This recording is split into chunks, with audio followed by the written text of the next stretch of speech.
Welcome to Issue 3. I'm Leticia Liao. And I'm Ben Hensley. In recent news, the privatization of the bookstore has negatively impacted our campus. Students have resorted to outside resources and instructors have now gone textbook free. The FCC bookstore appears to no longer present itself as a reliable source for student success, since many students are unable to purchase required books or supplies. Outsourced and privatized. Students left to scramble. A bookstore without books.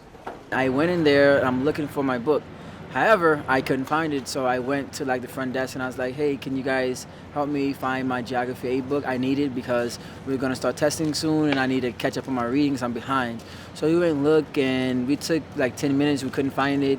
They told me that I had to fill out some extra information. I had to put my phone number, my student ID, and then they told me it might take a week. They didn't know how long. They said maybe approximately about a week for it to come in. So I was like, okay, so I gave them my information. A week later, they wrote me and said, hey, your book is coming in, but I had to go online. I couldn't wait a week or two. I had to go online and spend extra amount of dollars that I didn't really have. I have Chemistry 3A. It's a pretty hard class. And we had an exam on Wednesday. And he said, get a Scantron and you could try to find it at the bookstore. And all week and that last week, there was no Scantron for that class. So I ended up not taking the exam and almost getting a 0, but I got to retake it though. Personally, the bookstore didn't have any of my textbooks, so it was kind of hard for me in my classes. A couple of my professors found online PDFs for us, and the other half of my professors are take pictures of the textbooks other people bought.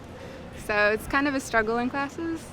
I'm not going to buy from there again. It's pretty stressful, and especially because I was getting my money from EOPS, so I only had a limited amount of time to get my textbooks. And the last textbook that's pretty crucial to my radiology major, they're not going to get in anytime soon, so it's going to be out of the deadline for EOPS. So I only went in the bookstore for one book. My teacher said to go in there and find it. When looking for it, I asked the receptionist and all that. They said they've never even heard of the book before, so I was kind of confused. So I'm just all ebook now, just all online. Personally, it has affected me in a real bad way because it took them 3 weeks to even give me my books. I couldn't get none of my books because I was using my CalWorks voucher.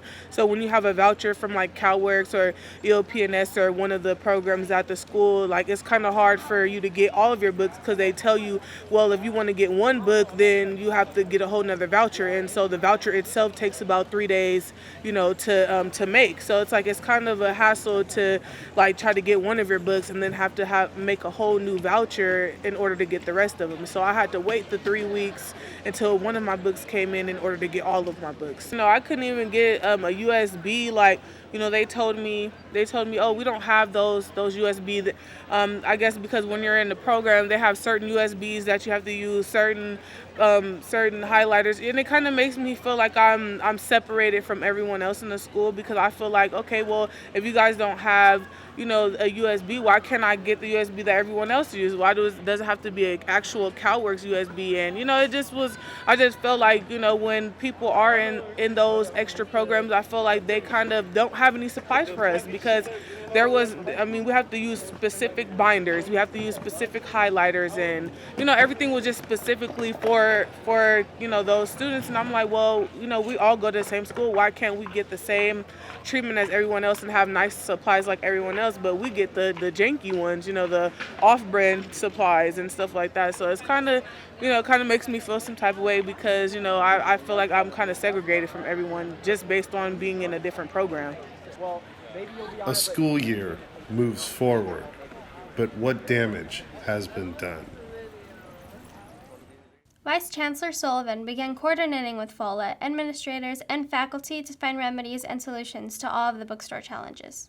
Doors will be open for the second annual Community Open House on Saturday, September 28th, 2019 from 10 a.m. till 2 p.m. Many are excited, including Sam the Ram. Here's an inside look on what Open House has to offer.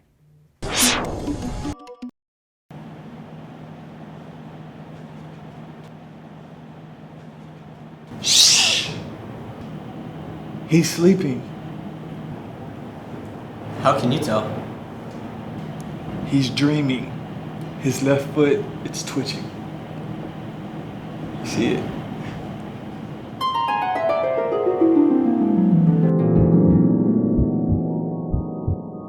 So Sam, let me tell you about what's going on during open house at Fresno City College on Saturday, September 28th from 10 a.m. to 2 p.m. Lots of information for all the folks out there, community members, students, families. We're going to have hands-on demonstrations. All the applied technology programs are going to be out there. Health sciences, you want information about nursing, radiology technology, dental hygiene, all those programs, they're going to have orientations and tours. We're going to have campus tours. We're going to have math and science doing chemistry and physics displays.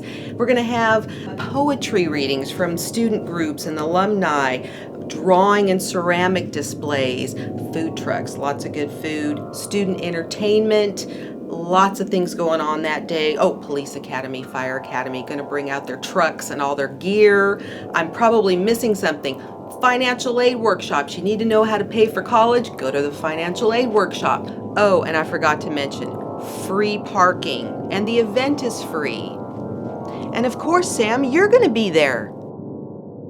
Sam. Sam. Sam. Sam.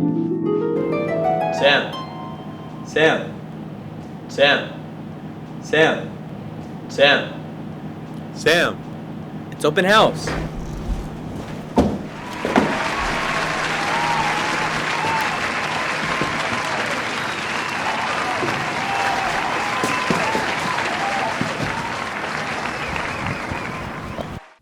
There's no charge for the event and parking is free, so call your friends, neighbors, family members, and fellow students.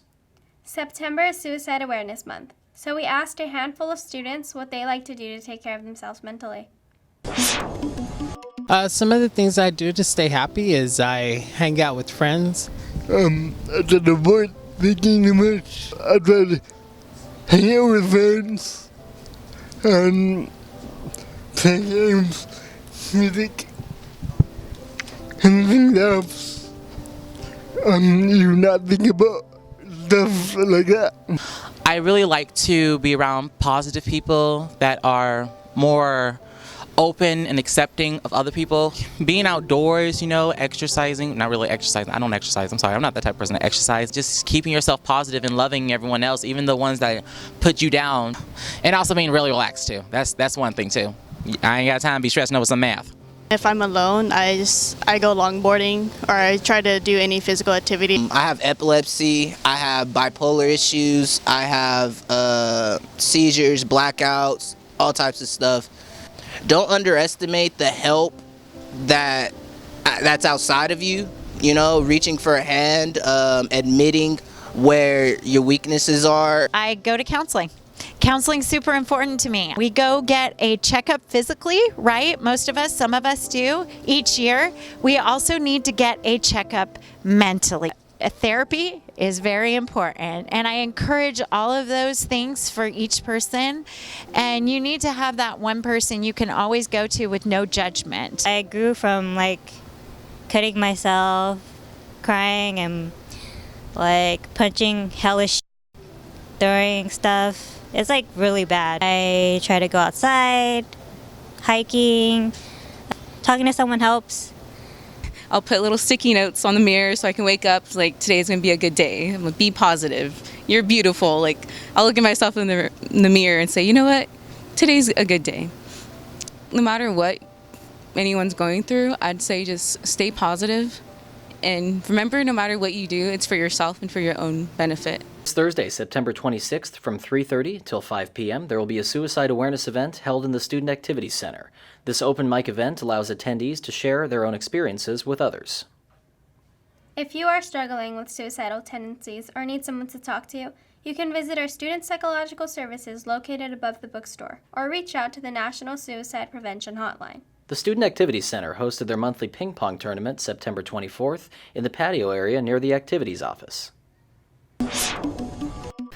How does it feel coming off a fresh tournament win? Oh, it feels really great, even though, there were really good players in this tournament. I tried my hardest and, I just happened to be the one who came out to be the best for today. But, there's always next time where I have a chance of also losing. Depends, of the day, how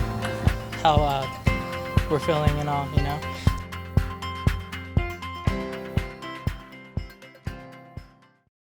Students can participate in the ping pong tournament and win prizes on the fourth Tuesday of every month, free of charge.